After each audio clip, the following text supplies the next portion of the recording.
வணக்கம் dear students, இது NEET question. அதாவது the number of orbitals in third energy level and fourth energy level.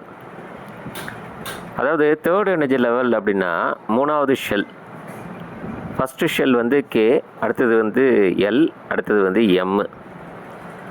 அப்போ third energy லெவலில் யார் என்ன ஆர்பிட்டால்ஸ் இருக்குன்னா 3s 3p 3d இருக்கும். இப்போ இது எல்லாத்தையும் கூட்டினீங்கன்னா ஆன்சர் வந்து பார்த்தீங்கன்னா, அதாவது SPD, S orbital 1, P orbital 3, D orbital 5 எல்லாத்தையும் கூட்டிங்கன்னா 9 ஆர்பிட்டால். அப்போ தேர்ட் எனர்ஜி லெவலில் வந்து 9 ஆர்பிட்டால் இருக்குது. ஃபோர்த் எனர்ஜி லெவல் அப்படின்னு சொல்லும்போது 4s 4p 4d 4f இருக்கும். அதாவது எஸ்பிடிஎஃப், எஸ் ஒரு orbital, P 3 orbital, D 5 orbital, F வந்து 7 ஆர்பிட்டால். இது எல்லாத்தையும் கூட்டினீங்கன்னா 16 ஆர்பிட்டால்ஸ் வரும். சரிங்களா?